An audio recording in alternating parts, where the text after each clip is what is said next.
You're going to be coughing through this episode again. I'll get through it. You'll get through it while reading Wikipedia. Shut up. I'm not going to be reading Wikipedia. I don't believe it. I don't trust you anymore, because all this time, these past few months, I've just thought, oh, Matt knows everything, so I'll let him do the backstories and stuff. Yeah, then I realised you're actually just reading Wikipedia. Where else am I going to look, though? I don't know. I just thought you knew it. No, with the Dr. Crippen, I had actually watched a documentary that claimed that it wasn't a woman that was found dead. Oh, I just read that somewhere. So I had like done a little bit of research. Yeah, you actually watch documentaries and stuff related to it, whereas me, I'm just like, okay, I have about 10 minutes, so I'll just read a few news articles. That should give me the gist. Matt will fill in the details. I didn't realise you were filling in the details with Wikipedia information. That was only the last one, to be fair, because I didn't really know much about the Lindbergh baby thing. But I did. You could have just told me to do the backstory. Well, I've known about this for years. Well, not this topic. I mean the Lindbergh baby topic. You didn't tell me you'd done all the research, though. I didn't have to. I knew about that. I didn't even know Lindbergh had a baby, so, you know. He had loads of kids, like, after... he had a secret family, didn't he? Yeah, and with his wife as well. Yeah. Oh my God, this is not Lindbergh week. Okay, we spent enough time on him last week. We spent way more than enough time on him last week. Yeah, so, how much we got to get through? We better get through this one quicker than we did last week. No, because shut up, Matt, because every time we say that, every time we say it's going to be a short one or we're going to do it quickly, it ends up being a really long fucking episode. Yeah. Like Marie Two Swords, I thought that would be 15, 20 minutes. 40 minutes that was. Yeah. 3 days of my life to edit that. We just know how to talk. We just know how to talk. Yeah. Well, I'm just checking actually when Olof Palme was Prime Minister. So I know when he was Prime Minister. You can say that bit. You can say that bit. I've done everything else, but I forgot to put when he was Prime Minister. So you can start. I'm actually going to leave that in now, just to show that I have more information than you. But before we actually get onto it... Yeah, but I know more about the theories. That is true, but I have the theories in front of me also. Oh. Okay, but before we do this... Yeah. Yeah. What happens? Intro music! Welcome to the Dorks Deduction Podcast, where we talk about stuff. And I probably sound like a right idiot now, because I'm just like shouting intro music. Yeah, really loudly you don't make it seem seamless. I'm not as smooth as you, Tarman. Yeah. So this week on the Dorks Deduction, we will not be reading a Wikipedia article. Matt. We shall not. As in, I won't. I don't know what Matt's doing, even though like we put like a divider between us. So yeah, I can't see what he's doing. Yeah. Yeah. Well, so we don't cheat, so we don't like copy each other's, material. Yeah, pretty much. Pretty much, even though we have pretty much the same material this time round. Yeah. All right. So this week we're not doing anything. As I said to you in the text, I'm not literally doing Olof Palme, because he's dead, so that's sick, Yeah, and he's long dead as well. Like, it wouldn't be necrophilia, it would just be skeletal remains. Yeah. Yeah. So this week we're going to be discussing the assassination of Olof Palme. Yeah. Who is Olof Palme, you ask? Well... He was the Swedish Prime Minister between the 14th of October 1969 to the 8th of October 1976. And he didn't get voted out. He was murdered. Big shock. You missed out something else. Did I? Well, that was his first spell as Prime Minister. He was then Prime Minister again from 1979 to 1986. Oh, yeah, shit, yeah. Oh, I only wrote down the first set of dates. Oh, God. Okay, so I failed already. You do the backstory. This is why you do the backstory. I just leave out information. Yeah. So. I was wondering, I was like, okay, I'm looking at my notes, 1976, and then he died, and it's like, but his date of death is 1986. Why did I put that down? Yeah, Tarman was reliable as ever. Right? Yeah. Okay, Matt, I think it's appropriate for you to take over now. Okay. Well, Olof Palme, as you said, was Prime Minister of Sweden. He's a bit of a Marmite figure in that, on one side, he was very, very, very popular, particularly with the left, because he was leader of the Social Democratic Party, which is like the left party in Sweden. Yeah, it's like Labour, isn't it? Pretty much. Yeah. But he was really hated by like some of the liberals and conservatives who kind of saw him as a bit of a traitor in some ways. Yeah. I thought I'd hate him. The first thing I read about it was in that he supported corrupt governments of the Third World. And then I actually read the rest of all the stuff about him, and I'm just like, oh, he's a really nice guy. I wish we had a prime minister like him. Yeah, he's kind of... Palm Sweden is kind of presented as like a socialist wet dream, really. Yeah, and I've been told I'm a socialist. So, yeah, that's probably why I like him. Yeah. So he expanded like the welfare state. It wasn't quite just that, though. actually. He expanded the welfare state. He sorted out their medical care. He gave free entry to students in university, for crying out loud. He gave everyone the best start in life. Yeah. He tried to make sure everyone was treated equal. He like greatly improved like the social security of kind of like the citizens, so that's kind of like welfare state and stuff like that, making sure like housing problems and care for the elderly and stuff like that. And he carried out a program of like redistribution of wealth, where, you know, particularly targeted at helping the disabled. Yeah. And immigrants and the low-paid and single-parent families. Yeah, but it wasn't all glorious because he raised taxes to the highest they'd been in the world. Yeah. It went from really, really, really low to the highest in the world. It said that he did try and tax the rich rather than...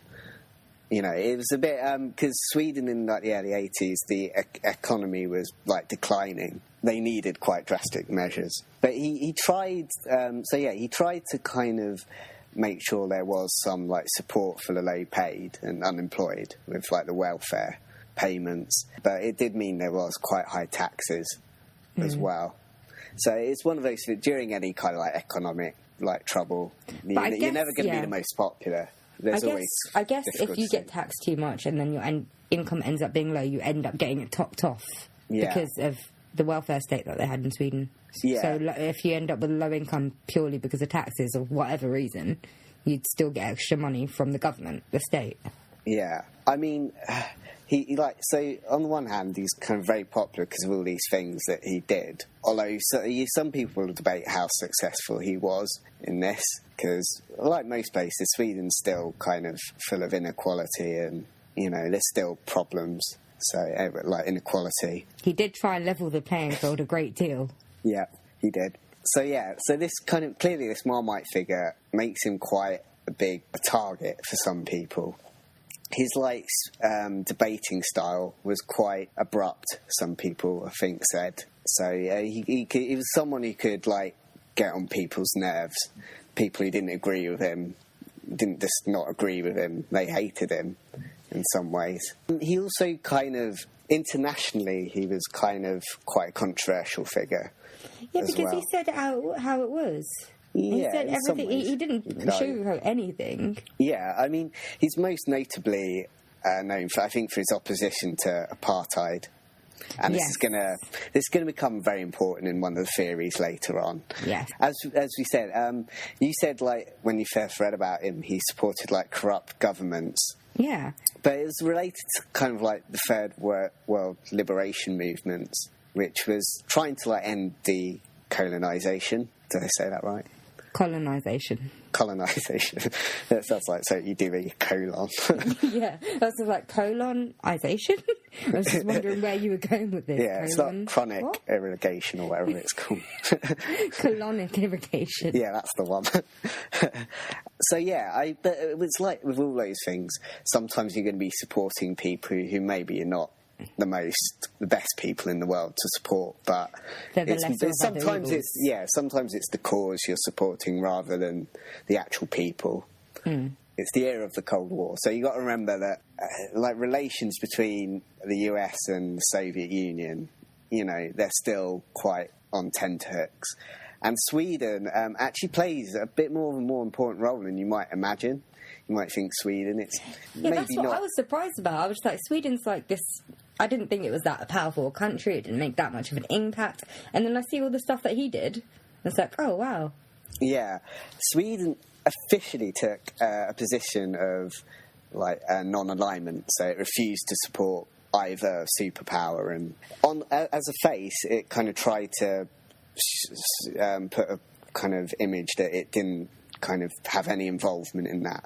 However, it is known that now that Sweden secretly had agreed a deal with the US that if the Soviet Union tried to attack them, that the US would, support them and have a counterattack against the Soviets.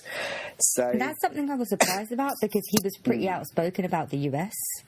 Yeah. Because he'd spent time there growing up. He went to college there, so he'd seen it, he'd lived it, and then he wasn't happy about all the segregation and the racial issues. Yeah. And he was outspoken about that, and any sort of conflict that the US had with anyone, he'd go against the US, like when they were bombing Vietnam. So, yeah, that's it. So I was surprised that the US were backing them. They had a treaty going on. I mean, US froze communications with Sweden a couple of times as well, because of Olof and how things that he'd said against them. I think it's one of those things that you have to work out who's going to be the biggest danger to you. And the US, I don't think Sweden being in Europe, I don't think the US would realistically try and attack them. Sweden were probably more worried about the Soviets than the US. Probably. And there's been quite a big kind of US presence in Sweden anyway. So, the CIA apparently have all kind of things going on in Sweden. No, the CIA have all kind of things going on everywhere. We just don't know it. We don't know it. Our governments probably don't know it. Yeah. I mean, and actually interesting, in the Edward Snowden kind of revelations, particularly kind of reveals that I think Sweden's neutrality, it still maintains its neutral to this day. But so basically, Matt, us wanting to go to Sweden, it's a good thing. It's a good place to go. Yeah. And I was afraid that they'd be racist, but I don't think they would be. They voted Olof into power. I think I'm good there. I don't know. It's one of those things. It's a country that does have its issues. Yeah, but every country has its issues, but it's not going to be widespread, is it? That's what I was worried about. I don't know. It's a bit like this country. We're not as racist as some other countries, but you still find racist people. Yeah, I know, but I just was worried about it being widespread, because you go to certain places and they just hate they hate Asians. I think loads of countries just hate Asians. Yeah, I mean, if you kind of like hear about some, I don't know, this might sound a little racist, but like the Eastern European countries, they can be quite racist. Yeah, I know. Sometimes. Or Egypt. The perception Egypt hate Asian people. They love white people. They hate Asian people. It's a bit odd. That. Yeah. Even when they come here, they still give you dirty looks. Yeah. I feel like I get more racism thrown at me through immigrants and people visiting than people that actually live here.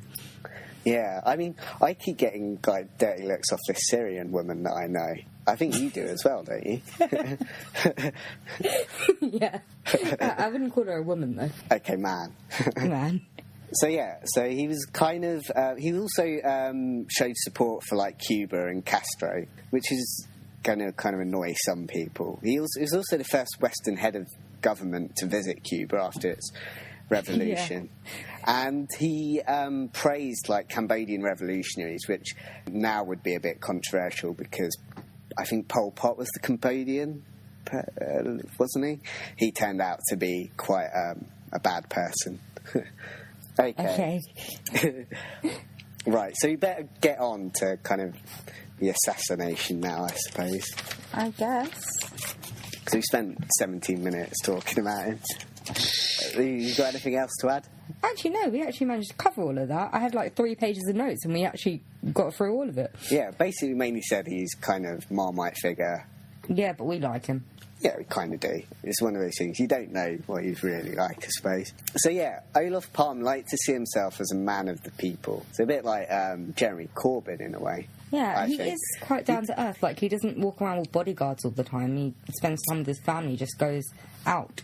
Yeah. And he lives his life, like a normal person. Equally, I think as a head of state or government, that's a bit stupid. No, I completely agree. I but wouldn't, okay, another advise many example people that's to less do it. stupid is when students were protesting against him or some sort of reform that he was doing when he was Minister of Education before he became Prime Minister. He actually went down to the centre that they were doing it at and comforted them and spoke to them one-on-one. Yeah. That was quite nice. He's a man of the people. But getting on to his stupidity, I wouldn't fucking do that. I wouldn't walk around with a bodyguard if I didn't have to. If I could have a bodyguard right now, I would, and I'm not even notable. And the reason why he'd given his bodyguard the night off, because he was going to the cinema. No, you got it wrong. Why? What happened was that his wife planned to go to the cinema while he was out. He didn't even know of the plan. I was coming to this. So he went home, and then he thought he was just staying home, so he told his bodyguard to just go because he was staying at home. Yeah. I got something right and you got something wrong. I was coming to that, though.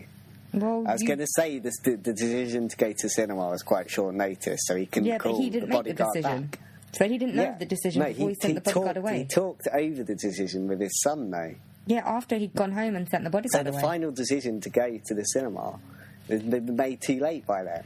He didn't know about the decision when he sent the bodyguard away. That was my point. Yeah, well, you were right there, and I was right later on, so let's move on. So, we better say the night in question. The night in question is the 28th of February, 1986. So, they'd made the decision to go to the cinema, and they headed off to a metro station to get to this cinema. And in the documentary I was watching, apparently quite a few witnesses saw him being followed onto this metro train. Oh, really? I didn't know that.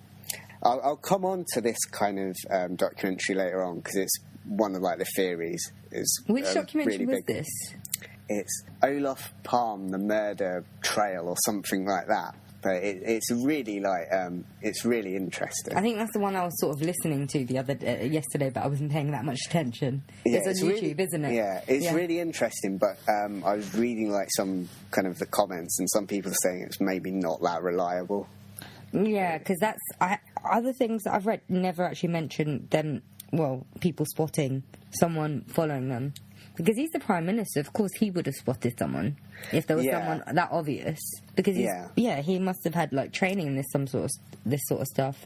Yeah, some of the witnesses apparently was the metro train driver and stuff like that. But this is said in a documentary, so you don't know how because real we've spoken about it before. They pick up information that fits their storyline.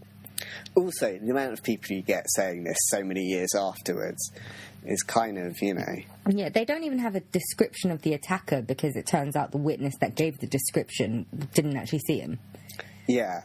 What's strange is that there's so many witnesses to this murder as well. Yeah, I was surprised that there's such a specific timeline of everything that the couple did. Yeah. And yet no one actually got a witness, got a proper look at the killer. Yeah, so while they'd gone to the cinema, they'd watched the film, they'd come out, and they were walking back to the metro station that they'd kind of... This is after they'd separated from Martin. I think there was something with Martin and his wife.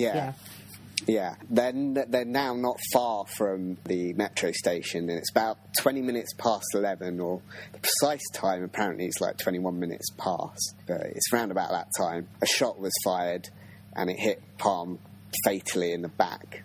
Yeah, but it was by close range as well. So he close range? Yeah, exactly. He was up close to him, close enough to do that. There was a second shot fired, and that one was aimed at Mrs. Palme, but it only, was it grazed her shoulder? Yeah, it only grazed her. She wasn't injured. Well, not majorly injured, of course. Majorly injured.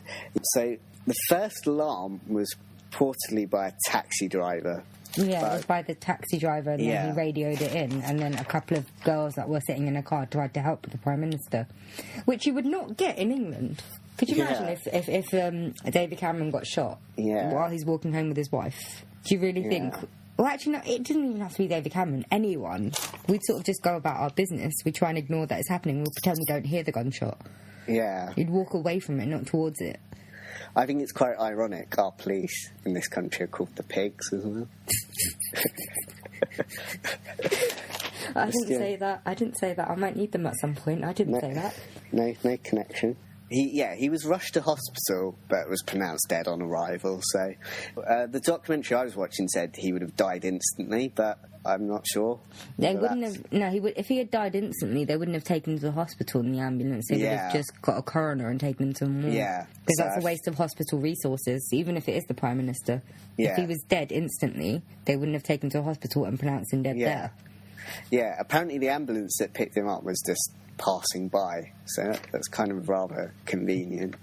In some Everything ways. in this story is convenient. Yeah, that's a big problem. Like, one of there happens to be quite a few like police cars also that seem to be not too far away, but not. But then, quite if you think about it, Sweden's quite a small country, isn't it? Close knit, everything's close together. I don't know. It's relatively big.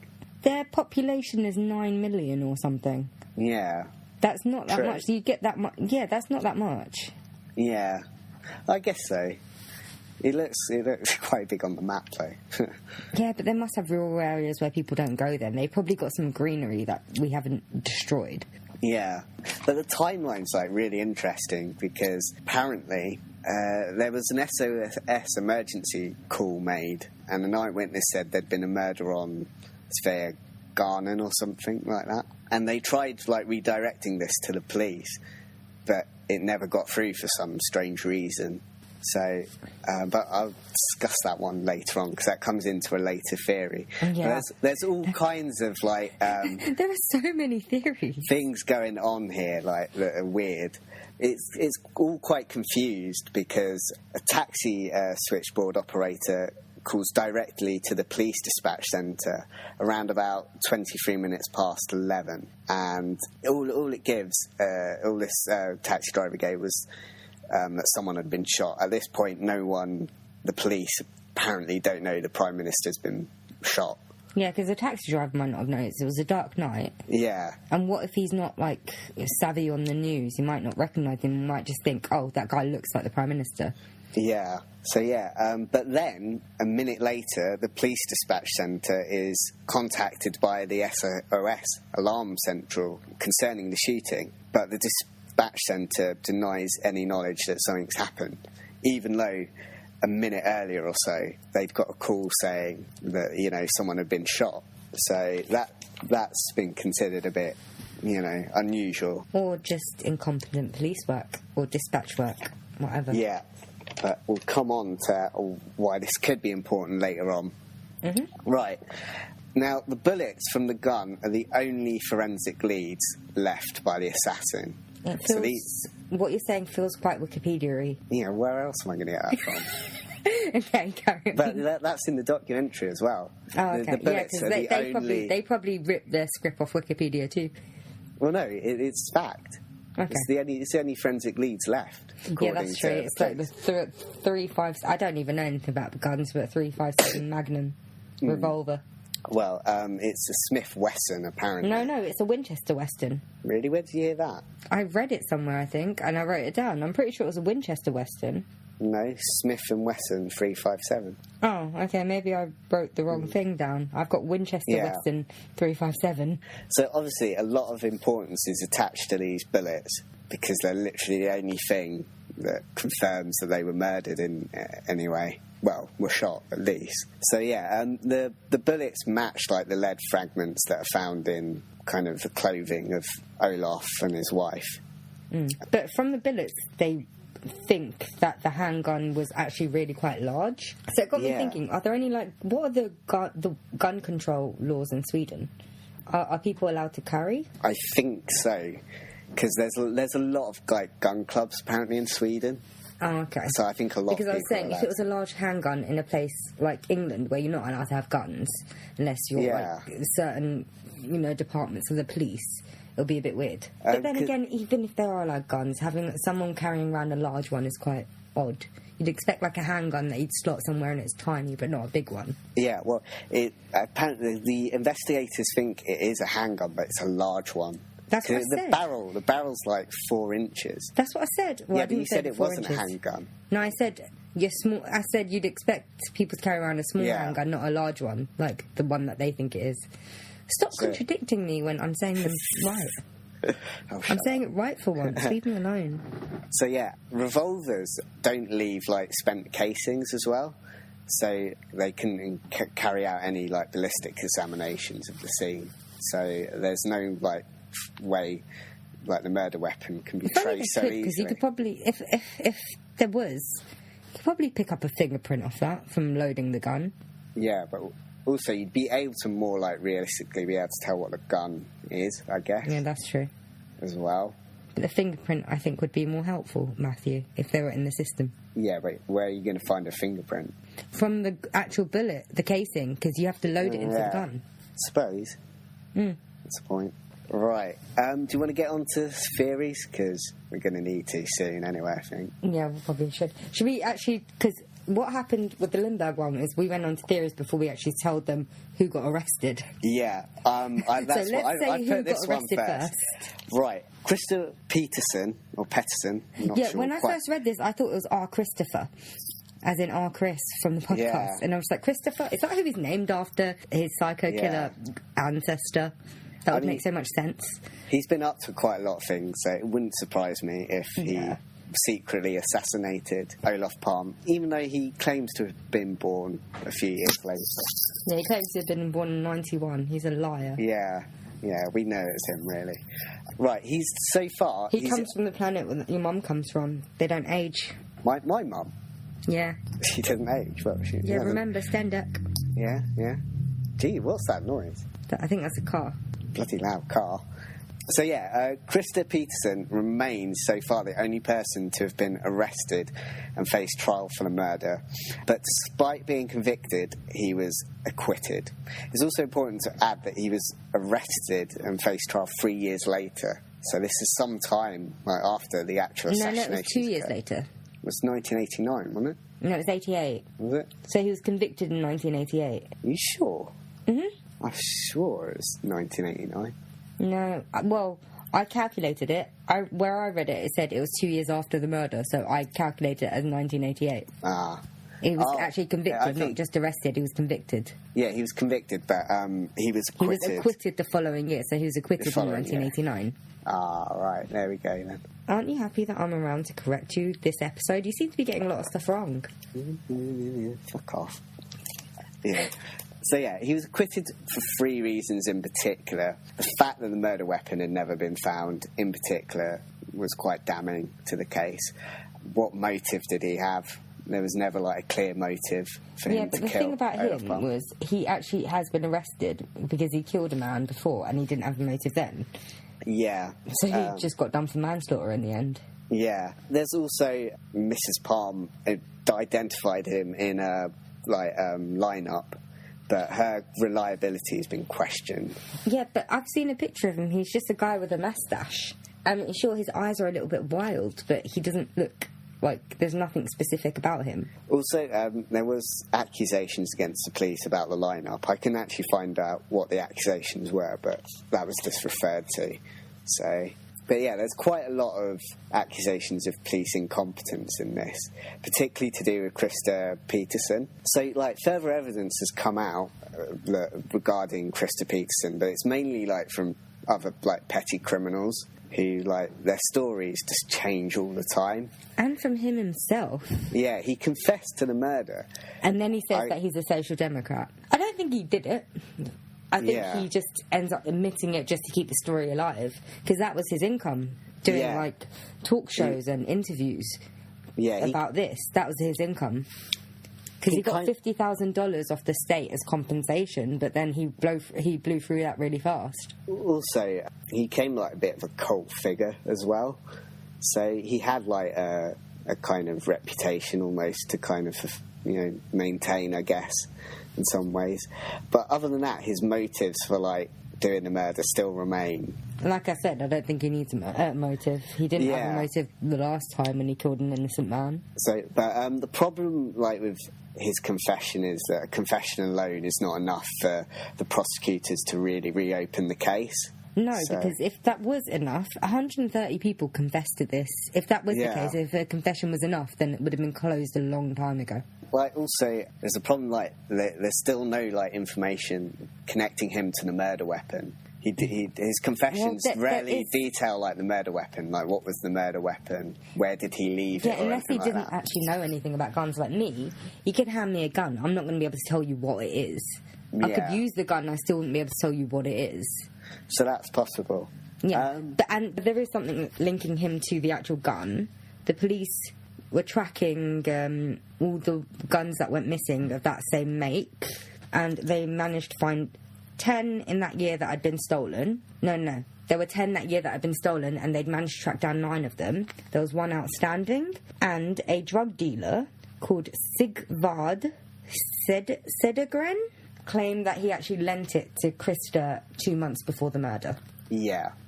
However, is this guy to be trusted? That's I know, but I'm just saying there is something that links it. Yeah, that's the only thing linking him. But that was made in like a documentary, which was and it was quite a deathbed heavily confession as well, wasn't it? Yeah. Yeah, and it was a deathbed confession as well. But it's there. It's in the... Yeah. Interestingly, actually, just before Krista died, he actually contacted the son of Olof Palme, Martin, and explained that he had something to tell the family. Olof Palme's son said he was willing to meet Krista, but only if he was ready to confess to this murder. But the meeting never happened, apparently, and Krista died in 2004. Yeah. After going into a coma. Yeah, I think he fell. So it remains unresolved whether he had any actual involvement or even connection to this murder. Yeah. So, but a prosecutor did try and retry him in 1998. So I'm assuming more evidence has come to light, but we don't know of it. Yeah. So they might, because they haven't closed this investigation. Like the limit, I think the statute of limitations was 25 years, but they changed it just because of this case. So this is still ongoing. There are still developments. So they were still working in 1998, and they thought they had enough to retry him in 1998, but the Supreme Court wouldn't allow it. So I'm assuming there must be some other links we just don't know about. But obviously not convincing enough to get him tried again. So. Yeah, but that's also maybe the Supreme Court was a bit nervous because they, tried it before and you got acquitted and they had to shell out money. Yeah.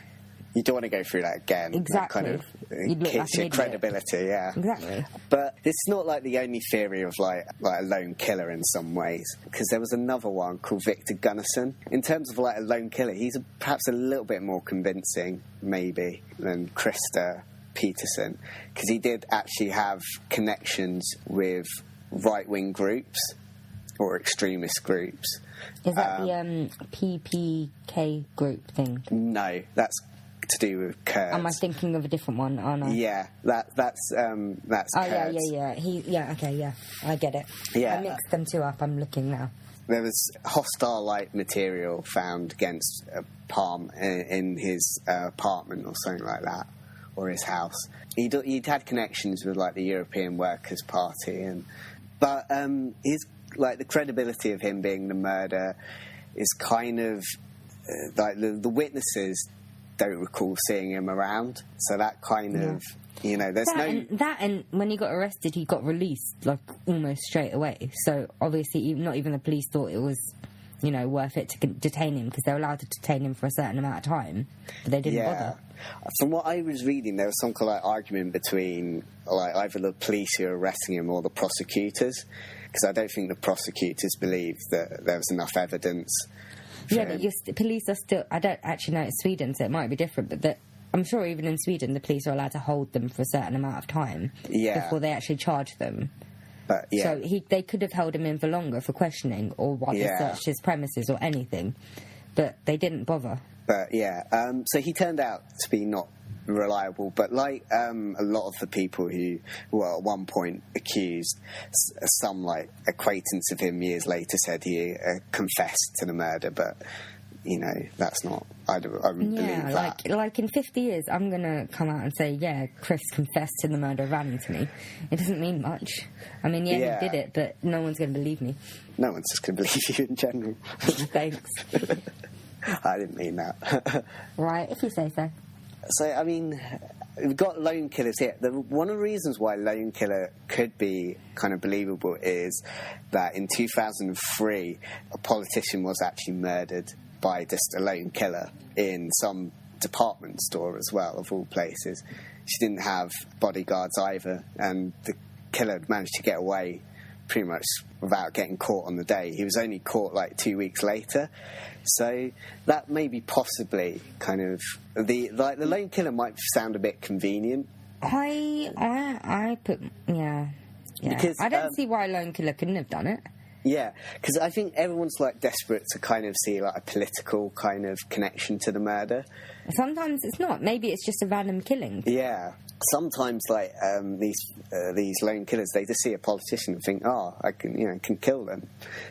They don't necessarily have like a political motivation behind it. It's just or they don't even know it's a politician. They're just like, oh, I might as well just kill this guy.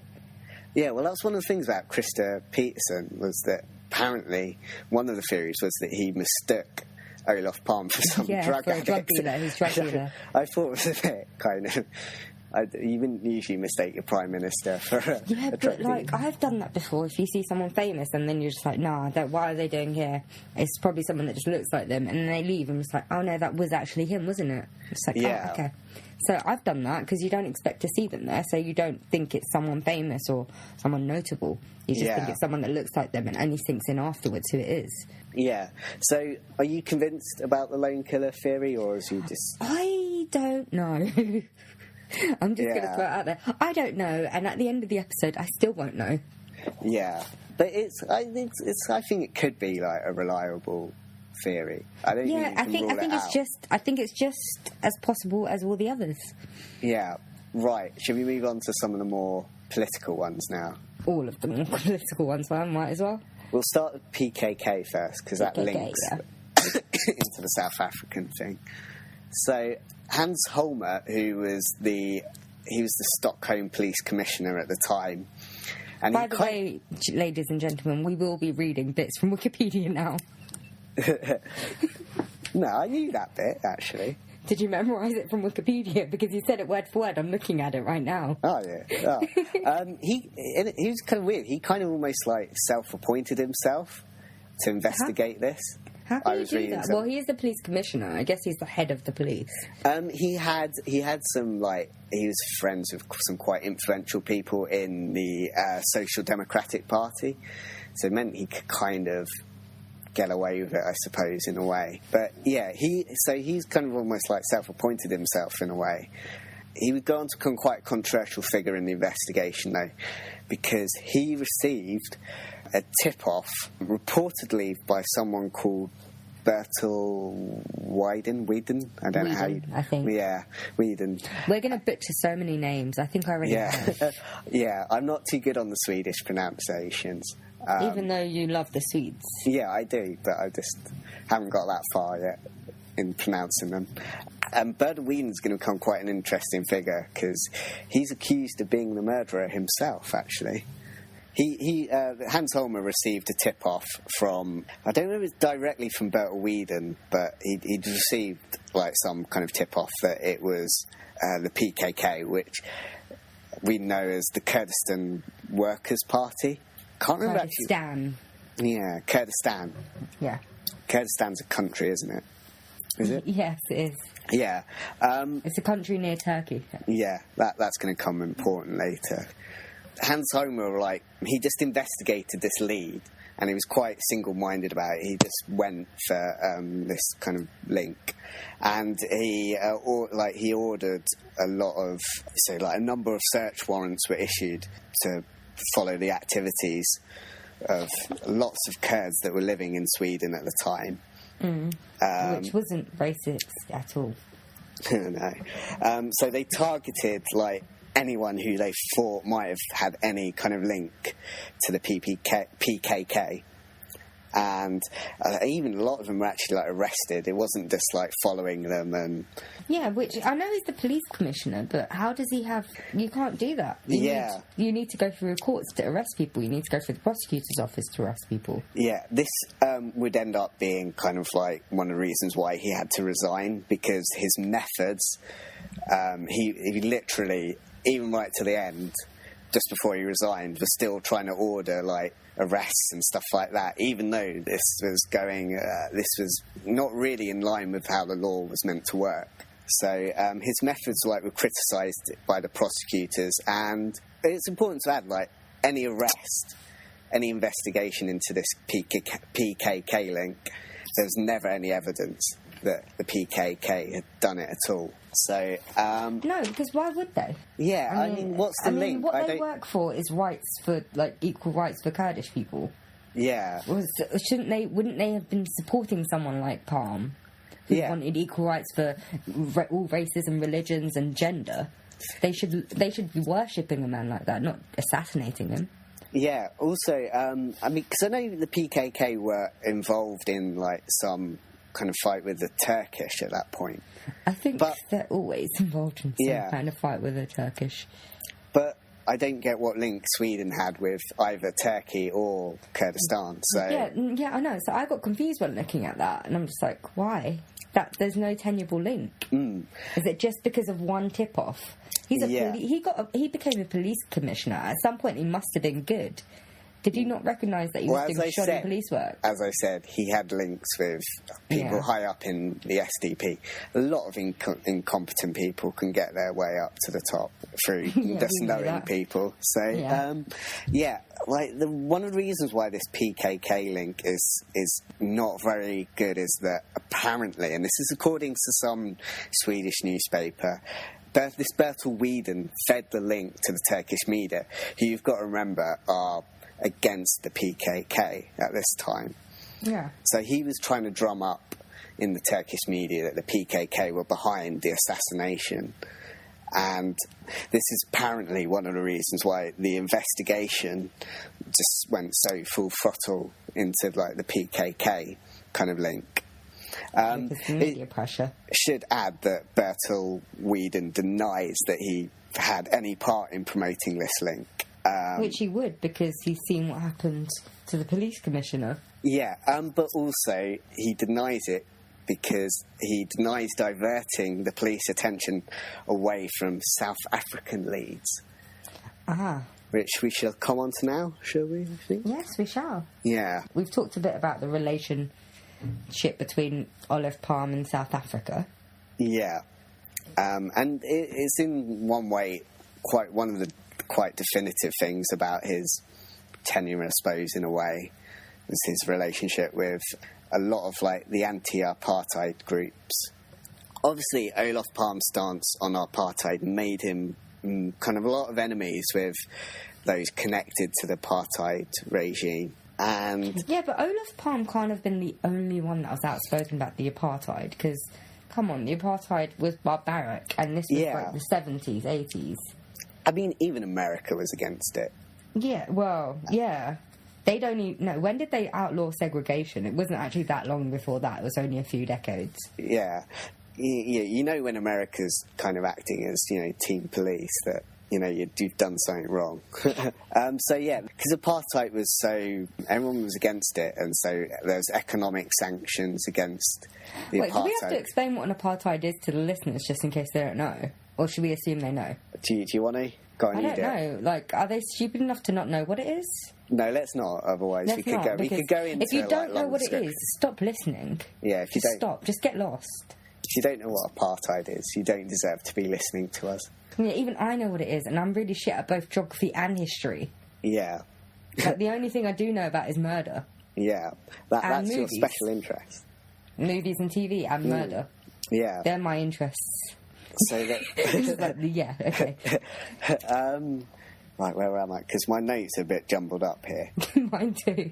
A week before his assassination, he'd given a speech to the Swedish People's Parliament against apartheid. There's so many like these groups, it does get a bit confusing. So, and yeah, he'd said here that apartheid cannot be reformed; it has to be eliminated.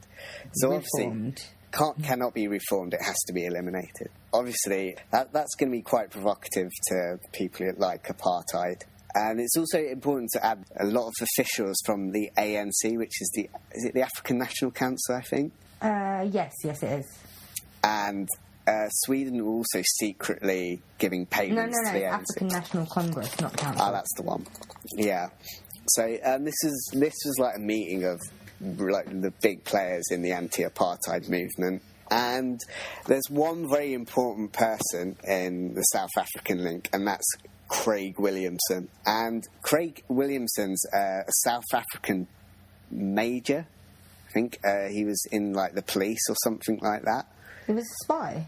But yeah, he was also secretly a spy. I'm sorry, was that the secret? I was just like, I've only got it written down. No, spy. I'm not saying it's secret. I was just like, I wrote down African spy. They didn't know he was a spy. Oh, okay, I'm sorry. I didn't realise yeah. You're not spoiling my secret. I'm not the only one that knows he was a spy. I hadn't worked that out all by myself. Sorry. I'm not sure they'd listen to me anyway. But come on, these people don't even know what an apartheid is. Yeah. They're such idiots. I mean, God. Why do we get all, like, the shit listeners, basically? I don't know. Should we, like, why do we always insult them as well? They just really so love they're us. basically not going to come back next week. We shed listeners every week because we keep insulting them. Well, yeah, it's our job too, really. If we were friendly, they wouldn't believe us. Yeah, that's true. We're not seem friendly so people, fake to if be we were honest. friendly. Yeah. So yeah, this Craig Williamson's quite an interesting guy, actually, because he's got history on the assassination front. Because he ordered the assassination of Ruth First, who was an exiled campaigner for the anti-apartheid movement, and also happened to be a close friend of Olof Palme as well. She was also a member of the ANC. So this guy has got history on killing people involved in the anti-apartheid movement. He'd also sent a bomb to the house of some other anti-apartheid activists. He's not a subtle assassin, is he? Not really. I don't know whether this stuff has come out later. If I was an assassin, I would just stick to poisons. Yeah. It's cleaner. Well, he ordered the assassinations. He didn't actually carry them out himself. Well, then he picks up some sloppy assassins, doesn't he? Well, he did actually send the bomb to that. There was a couple he sent a bomb to their house. He actually sent that himself personally. So usually these kind of people make other people do their dirty work, but he actually did this himself. They actually had a 6-year-old kid as well. Oh, what a bastard. Yeah. I couldn't remember if it actually killed them or not, but I'm guessing it did. It's a bomb, and if they opened it up in the house, and if it wasn't a timer, it was like set to go off when it was opened, then no, they probably would have died. But this guy, he joined some. It's kind of like some European university fund or something like that. It's a big like meeting in Geneva or something like that, and there he was like able to infiltrate the ANC, but he was also able to. He managed to get connections into the Swedish government as well, which is kind of interesting. Kind of had a link with Bernd Carlson, who was Olof Palme's protege and close friend. Yeah, and then he ended up being killed on the Lockerbie flight. Is that what the plane was called? I got it down as Pan Am something. Yeah, that's the Pan famous. Am 103, yeah. And the 21st of December 1988. Yeah. So he ended up being killed as well. Yeah, and that's just, we're not saying anything there. Yeah, I was going to bring that up later. I'm just like, who else got killed? But no, we just fell into that, didn't we? Yeah, we should maybe come back to that because that's I wouldn't necessarily believe that this guy's involved with it, although he does have full. It happened quite soon after. Well, it happened like 2 years after. Yeah. The only problem with the theory is that South Africa was moving towards apartheid by then. What was that, sorry? Well, by this point, it said that the kind of South Africa was moving towards apartheid anyway. So, would he really risk killing off someone at that point? No, I've just made another link.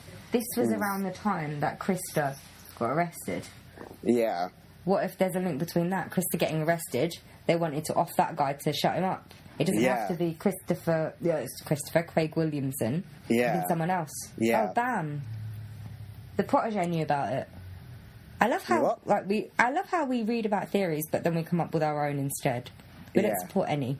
So what's this one you just said? This theory that I've just said.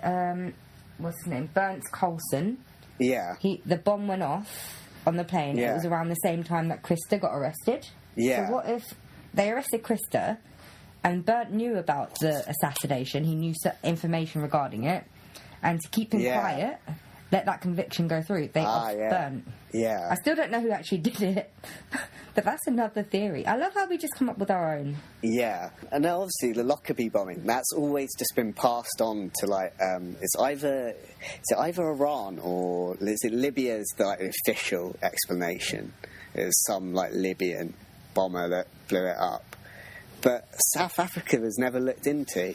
And while the timing might seem a bit odd... to look into South Africa, do they? Yeah. They just let them do whatever they want. So it kind of just... No one ever kind of looked at that link, which you'd think now... Some people have actually said that there's some people should look into the South African link. Yeah, but no, governments don't want to look into other governments. That opens up a whole can of worms. Yeah, not unless they're against them. Yeah, with Libya, it was convenient to go after Libya at that time. Pretty much. So, yeah, if it was South Africa, we're never going to know unless they upset people. Yeah, so we don't know. So there's that interesting connection. Now, the South African connection, Bertil Whedon comes in again. He was a Swedish journalist. Oh, yeah, that's how we got onto the topic of South Africa. I forgot. But he was actually recruited by this Craig Williamson to work for the South African intelligence services and stuff like that. And someone actually accuses him of being the murderer. Because... His name does seem to pop up a lot. It does. And actually, interestingly, his name was given to police by a certain Stieg Larsson, who is the writer of the Millennium Trilogy. That's those books. Do you remember those books? Like the girl who kicked the hornet's nest or something like that. Yeah. So he gave the tip. Yeah, because he looked into a lot of, like, right-wing groups and stuff like that. And other kind of... He was the journalist as well as a novelist, right? He was investigating the Olof Palme assassination, I think. And he had, like, I think I read somewhere, like, he's had 15 boxes full of information on the assassination. But the problem I have with novelists that are also journalists is that they want a good story. It's not that they want a truth; they want a good story. So that could mean nothing, really. Although I did read somewhere that some of the police and journalist investigations were perhaps more reliable than the police's, because the police just apparently weren't willing to look into other links. Yeah, well, there's other reasons for that as well. Yeah. Well, possible reasons for that. Yeah. There's, like, loads of people have been accused. So William himself was actually accused by a Colonel Eugene de Kock. Yeah, I know. De Kock. I just really like the name. And so I'm saying it short. So, yeah. I wrote that down 3 times. De Kock accused Williamson. We're like 5. Yeah. Literally, there have been so many people in the South African security service who've been accused of this. Peter Castleton, he was a member of a South African assassination squad. He accused Bertil Whedon of being the murderer. However, again, there's not actually been any evidence linking Bertil Whedon to the murder. But if it's the security services, they know how to clean up after themselves in some ways. Exactly. So it'd be no big surprise if there's no evidence linking them to it. I personally think the South African connection is quite... I could imagine it being believable, actually. I find that one believable. I find it more believable than the others. Yeah. This Craig Williamson, he has history. I don't think he would... He doesn't seem like a guy that you want to hang out with. Yeah. I don't think he would stop at murdering a Prime Minister. Why didn't he go after, like... Because the person that took over Olof was his deputy prime minister. Mm.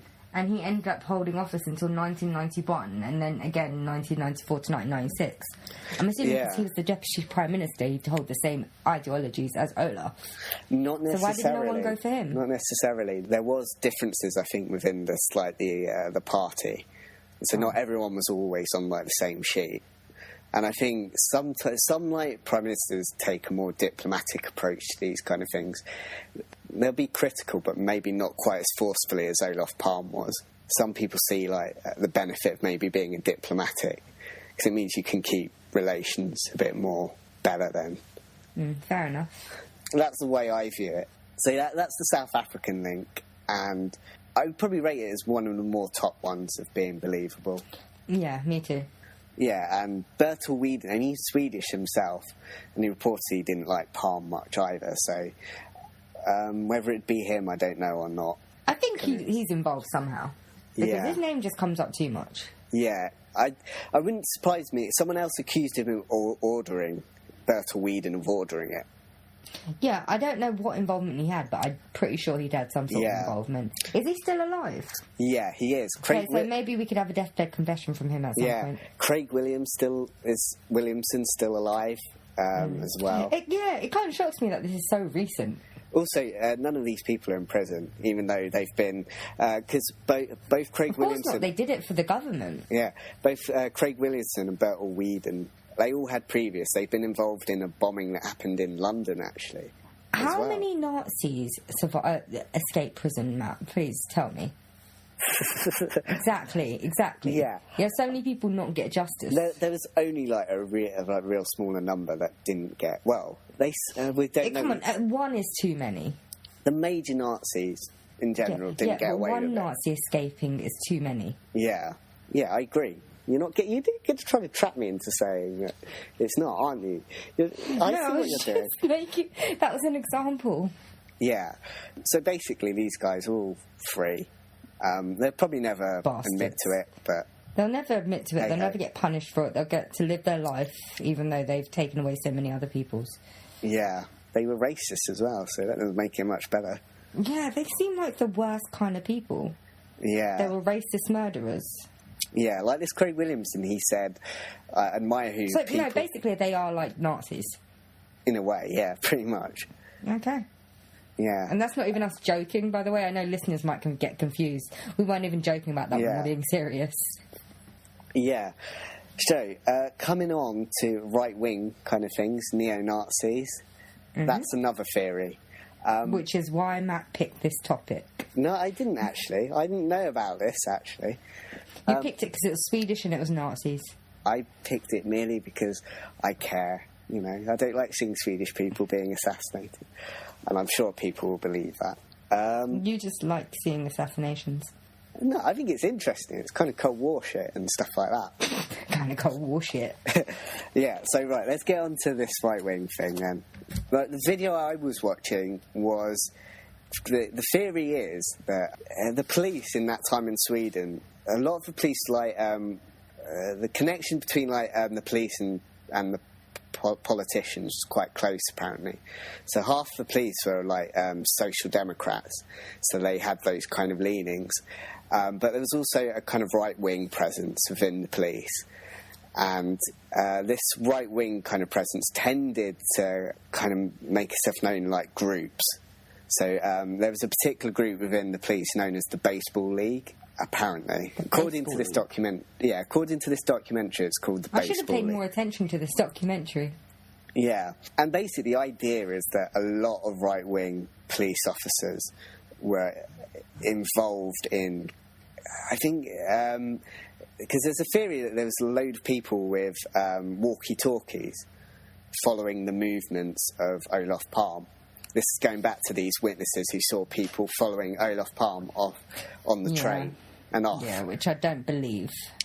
So apparently these witnesses saw a load of people. This documentary had this woman who apparently seen someone from the start of the Palme's journey following them with a walkie-talkie. And then the Palmes didn't notice, even though they're the Prime Minister and First Lady. Okay, I just think it's stupid. Okay, carry on. I just think it's stupid. Even though they didn't have protection that night, I'd still think they'd be wary. No, but they'd still be on alert. They're Prime Minister and the First Lady. Yeah. Of course, they'll always be on alert. Yeah, so basically this right-wing idea is that some people, even quite high up in the police, were supposedly right-wing as well. Apparently, this investigation says that Hans Holmer, who was this guy that we were talking about earlier, who was leading the investigation, he himself had, I don't know if he'd set up the Baseball League or he praised the work of the Baseball League, even though he was a social democrat, so he was on the left, apparently. But this kind of documentary argues that he may have... You can say you're one thing and then become another. Like, there's people that say, I'm not racist, but... Yeah. Those kind of people. The kind of argument that this documentary puts across is that he used that to get to the top, basically. It was just like a front for gaining power, basically. That makes sense, and that makes sense why he was attacking the Kurds. Yeah. And so basically there's this idea that because there's quite a lot of these police officers who were part of the baseball league nearby. So I think I remember said earlier there happened to be a lot of like police cars in the area, and according to like some people, these police officers were seen nearby in cars and stuff like that. So that's one like theory. Also, there's been a lot of accusations of like a police cover-up in this story, and if it was like a right-wing kind of or like a section of the police, you could understand why you'd want to cover it up in some ways. Yeah, but my thing is, if it was a cover-up, wouldn't they have done a better job? Someone else, like Krista, would have been convicted and sent down properly, rather than acquitted. They could have easily just planted the evidence on him. Yeah. If it was a cover-up, they have access. But it is, according to this documentary, this kind of idea was underexplored. None of like the prosecutors have taken like that line of inquiry. They've never looked at the police. That's despite the fact that Hans Holm, apparently, he claimed to have been out of Stockholm at the time, staying in a hotel. That's despite the fact that some people who worked at the hotel said he never stayed there. And there's some arguments that he was in Stockholm at the time. I'm not necessarily saying he was the murderer, but that he may have been behind it or something like that. There's a lot of like apparently kind of high up right wing figures who organised this and used the baseball league to carry this out. Basically, yeah. I don't put much stock in this.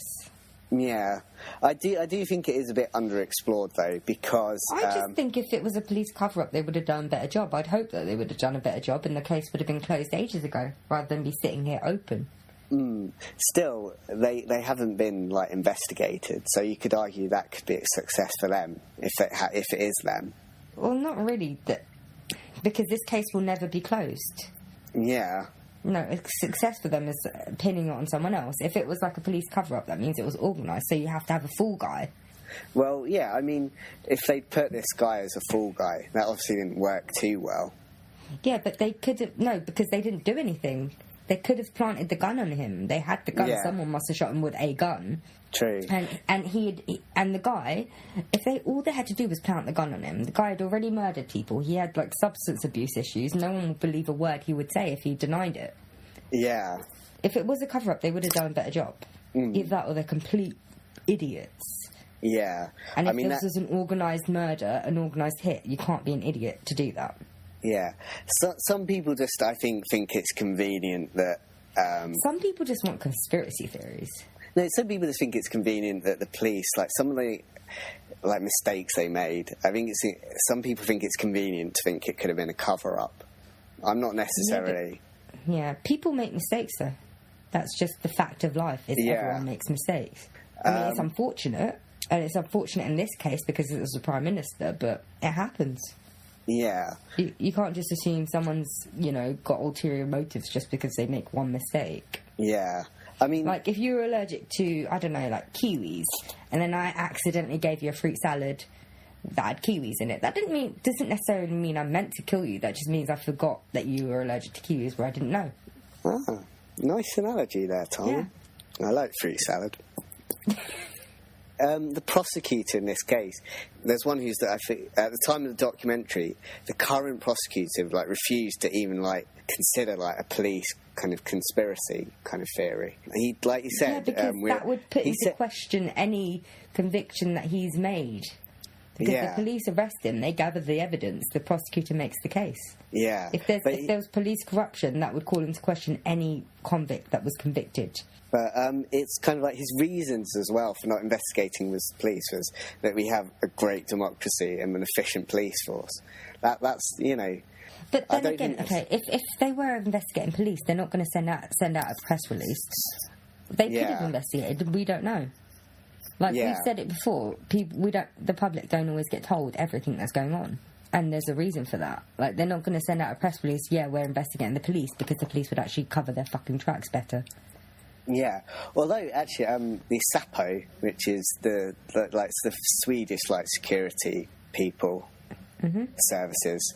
They were investigated because they were also investigating the murder, and they were unofficially investigated by some journalist, and that was quite a big scandal for Sweden, actually, because there was a lot of like unofficial investigations into this murder, some that weren't like authorised.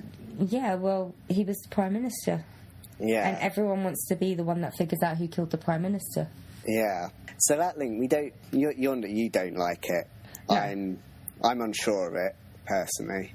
But I just think it's slightly underexplored, that's all. Do you have anything else you want? We could read out the other main theories if you like, but I don't think we have enough time to go into them. Yeah. The other one is the Yugoslavian. Yeah. Some guy who murdered someone in Scotland. He was a he was a Croatian nationalist. He murdered Croatian nationalist in Scotland. He says that some Yugoslavian hitman killed Olof Palme and then was going to try and pin it on the Croatian nationalists. Why? Okay, so I don't put much stock in that because you said some guy. Oh, I can give you his name if you want. I don't really care because I don't believe that one either. Yeah, but basically, why would the Croatian nationalists want to kill the Swedish Prime Minister, even if you were trying to pin it on them? There's no reason to, I don't think. Oh, I have another question. You see, like, the Swedish government. How many terms is the Prime Minister allowed to be Prime Minister for? Because, like, in places like America, it's 2 terms and you're out. Whereas in England, you could be Prime Minister forever if people keep voting you back in. Yeah. So do you know what it's like? I'm not actually sure. Because if it was like the America one, all they had to do was just wait a few years. Yeah. Because he was in his 2nd term anyway. I think they have votes, but I'm not sure. I'm not sure about that one. But I think it's the system where you just keep getting voted in until you stop not being voted in. That's what I think, but I'm not 100%. Someone may correct us on that. If there's any Swedish people listening. Maybe. We don't know. I don't think so. Yeah. If they were, they aren't anymore, are they? Yeah. Another theory is the CIA. The CIA always do it. Or the CIA connected to some right-wing organisation. Because there's a lot of right-wing organisations apparently in Sweden at that time. So really? Just really? Yeah. That's shocking. No, it's the Cold War. There was a lot of right-wing, left-wing Oh, really? things. That's surprising. Yeah. What is a right-wing? Right-wing? It's extreme conservative, isn't it? Okay, Matt, I was being sarcastic. Oh, fuck I'm off. not like our listeners. I do know what right-wing is. Yeah. So the CIA, I read this. Now this is from YouTube, so this is not. I'm not giving it any credibility. But the idea is that the CIA wanted Sweden to join NATO or something like that. And so they assassinated Olof Palme because he wouldn't join. And apparently Sweden did join, I think, later on. I'm not convinced by that theory, just because we know now that America... They were in bed with them, basically. There was a deal done with Americans back in the 70s. Yeah, but I think after that knowledge came out, the America theory sort of just went. I don't think people still run with that anyway.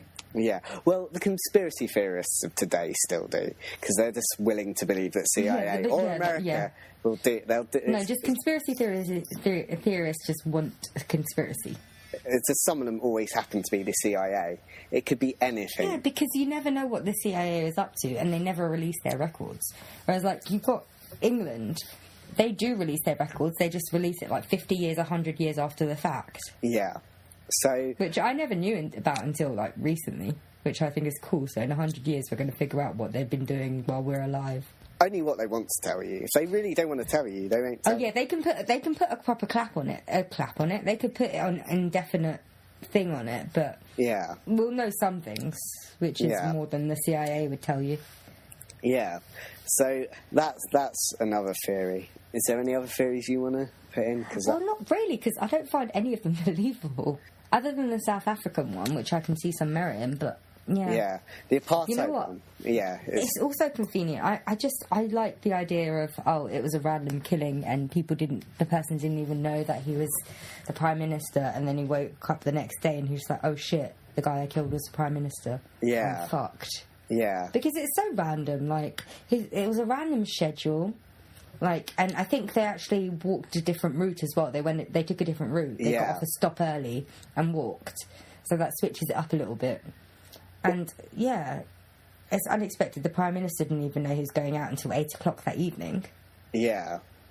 I don't understand. I don't see much pre-planning, and I don't believe the witness accounts that they were being followed, because the Palmes would have sussed it, because that's the Prime Minister and the First Lady. Of course, they would have figured it out. Yeah. So basically, what I'm saying is that I don't believe that there is a theory behind this. I just think it's a random killing. Yeah. So you think, like, random lone killing? Probably. Maybe. Yeah. What amazes me is, like, this guy managed to just run away, even though there's apparently these 25 witnesses. Yeah, so many people tracked their every movement, and so many people saw everything. Yeah. No one saw the killer. Yeah, so he killed the Prime Minister, but he managed to run away. No. Fine. But they all pointed the direction he went, but no one followed. Well, I guess he's holding a gun, so that's probably why they didn't want to follow. But yeah, what made me laugh is I read somewhere that one of the witnesses said the guy had a limp. This guy who had a limp managed to run away. At one point, he was said to be jogging, and still no one thought, oh, let's get this guy. He just killed someone. They let him jog away. But you know what? He just killed someone. I wouldn't have followed him. Yeah, he could have shot you, I guess. So. Yeah. Yeah. I don't know. It just seems like no one was particularly willing to stop him. Maybe everyone was in on it. I think it's just amazing to some people that someone can kill a Prime Minister and just get away. Get away with it, yeah. So basically, I think the South African thing's probably the most convincing for me. Yeah, out of all the theories, the South African one works for me. Yeah. But then again, it's all coincidental, man. This was such a random outing. No one knew they were doing it. Yeah. And the house was swept for bugs beforehand just to check, and they didn't find anything. However, I would say, security service, they might not have actually known the schedule, but they'd still be watching, I guess. They'd be watching the Palmes. So it doesn't matter what their schedule were. If they were watching, they could have found out. But the bodyguard was sent away. Yeah, but I mean actual security services from, like, foreign countries. If the South African security service were watching them, they would have known. But they would have been tracking them, wouldn't they? Yeah, but they might not have known the movements, but they'd still be watching them, saying, "Oh, they've gone somewhere." You know. So you're saying someone followed them? Yeah. I don't. It's not unbelievable. Like I said before, I think the Palmes would have sussed it, because they were on the train. Then they were, for a period of time, they were walking. They were in the cinema. They could have used different people. And they stood outside the cinema. It might not be the same person. So maybe, but these security services wouldn't just use one person to do this. That's fair enough. I don't think these security services would be so stupid to get caught. They're meant to look kind of like conspicuous. So no, I mean not conspicuous. They're meant to they're meant to blend in. You're not meant to notice them. So yeah, fair enough. So I think that's the strongest theory. But I think that's the strongest theory. But I still don't know. I wouldn't rule out the lone killer just because it has happened before. No, I think that's a strong theory, or it's just a random killing. Yeah. Well, it's the strongest theory out of all the official theories, but I personally believe it's a random killing. Yeah. So we're done there, I think. Are we done? Okay. Yeah. So that was another grueling episode. Yeah. I don't know. I think we got through all the theories. I don't know if it's any. Yeah, we got through all the theories. I'm just wondering if the listeners got through all the theories with us. Yeah. Did you? Are you still here? You're listening to us live. Yeah. If you're snoring, you better stop now. Otherwise, we'd be very offended. Right. I don't think there's really much more we can say on top of that, is there? No. Well, I hope it was interesting, right? I hope it was interesting. I hope we haven't bummed you out too much, because this week we did the assassination of Olof Palme. Last week we did the kidnapping and murder of the Lindbergh baby. Yeah. Let's do something light-hearted next time. Yeah, we should do the Black Eyed Kids. That's not a band, like the Black Eyed Peas. No, but it's so annoying whenever you try and Google it, because Black Eyed Peas comes up. I bet there's a conspiracy theory about the Black Eyed Peas. Yeah. Oh, yeah, no, they're the Illuminati, I think. Mm. But, yeah, aren't all musicians the Illuminati? Yeah, apparently. There's even, like, a theory, some guy thinks that Olof Palme was part of Illuminati as well. Right, but he doesn't fit the mould. No, not really. Well, some people just say, like, you act like that, but you can secretly... Like, you need to just get to power, people believe you have to be a part of the Illuminati. Yeah, because people don't like seeing success.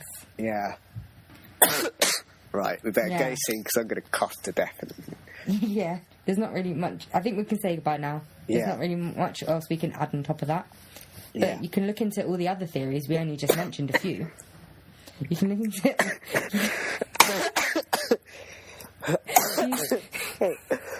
Jesus. You can look into all the other theories. We only just mentioned a few. You're listening to someone dying live, people. This is Illuminati. Matt's having a coughing fit and dying. So. I mentioned Illuminati and I start choking. That's not coincidence, if you ask me. I think that's the first time I laughed all episode. Yeah, it's not the first time I laughed the past couple of weeks. Really? Yeah, well, we didn't really laugh much during the Lindbergh baby, did we? I thought you laughed a bit at the beginning. Yeah, at the beginning before we got into actually talking about it. But this one, we just went straight in, and this is still a long fucking episode. It is a bit hard to laugh at the death of a baby, though. You got to admit. And a Prime Minister that actually seemed like a nice guy. Okay, yeah, bye, listeners, bye, because Matt's going to die. Yeah. Shall we stop recording? You didn't even say goodbye. Okay, fine, you're being impolite. You impolite bastard. These listeners spent an hour and a half listening to you talk about... It wasn't even me, really. It was you talking about Olof Palme. You didn't even say bye to them. I don't care about them, to be honest. Oh, God. So, this... Okay, bye, I'm turning off. Keep coughing.